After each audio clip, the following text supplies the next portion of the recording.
सुरू आइए आपका इंतजार था, अशीच काहीशी अवस्था या ठिकाणी पेट्रोलच्या डिझेलच्या बाबतीमध्ये या ठिकाणी झालेली आहे. हे डिझेलचं टँकर आले, तुम्हाला गर्दी दाखवतो बघा.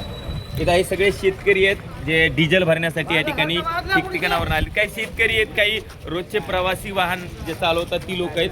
हे म्हणजे यांनी वाहन आणलेले नाही आहेत, पण वाहनासाठी या ठिकाणी लागणारं डिझेल ते कॅनमधून घेऊन जातात. याची लाईन जर पाहिली असेल तर ती बघा, दिसते का लाईन? इकडे लाईन दाखवा शेवटपर्यंत.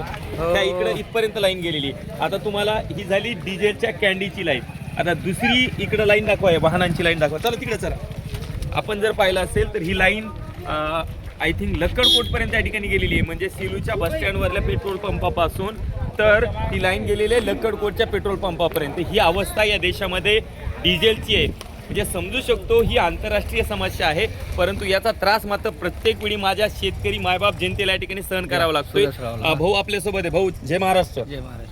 आता तुम्ही कित्येक वर्षापासून या ठिकाणी वाहन चालवतात, काळीपळी चालवतात, हे मला माहिती आहे, बरोबर आहे ना? मला सांगा, तुमच्या आयुष्यामध्ये अशा प्रकारची परिस्थिती याच्या अगोदर कधी झाली होती? कधीच नाही. बरं, काय त्रास होतो एकंदरीत? जसं तुम्हाला आता म्हणजे पूर्वी तर डिझेल वेळेवर भेटत होतं, पण आता तुम्हाला भेटत नाही, त्याचा काय परिणाम होतोय? परिणाम म्हणजे काय, ट्रिप झाली तर लेकरा बाळाला खाल नेतो नाही तर काय नेणार आहे? मोदी साहेब बसले. ही ती लोक आहेत ज्यांचा हातावरती पोट आहे.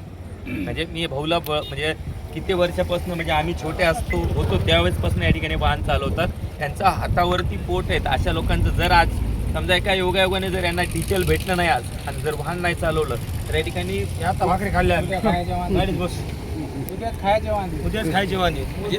खाऊन बसले. मोदी साहेब खाऊन बसले. आता सकाळी 6 वाजल्यापासून गाड्या उभ्या आहेत आमच्या. 4 वाजल्यापासून सकाळी. काही 4 वाजल्यापासून, काही 6 वाजल्यापासून. तर काय माहितीये का, हा त्रास सर्वसामान्य नाही हो. जे एसी कार मध्ये फिरतात ना, याला काय फरक पडत नाही.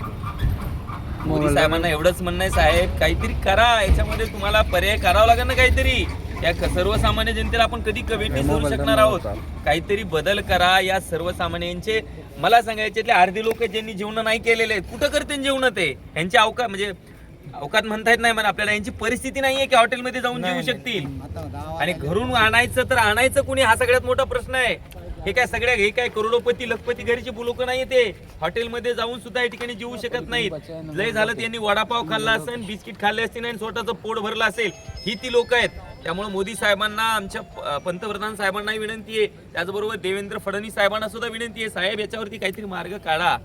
आणि दुसरी महत्त्वाची गोष्ट, प्रायोरिटीने शेतकऱ्यांच्या शेतीच्या मशागतीच्या या ठिकाणी कामं चालू आहेत, तर त्यांना प्रायोरिटीवरती या ठिकाणी आपल्याला कशा पद्धतीनं डिझेल सप्लाय करता येईल, पुरवता येईल, यासाठी आपण प्रयत्न करावा एवढं सांगतो. शेवटी आपल्याला भोगल्याशिवाय दुसरा पर्याय नाही. काय आहे का पर्याय आपल्याकडे? एवढाच पर्याय आहे. बघूयात ही स्थिती कुठपर्यंत चालते. तूर्तसा थांबतो. धन्यवाद.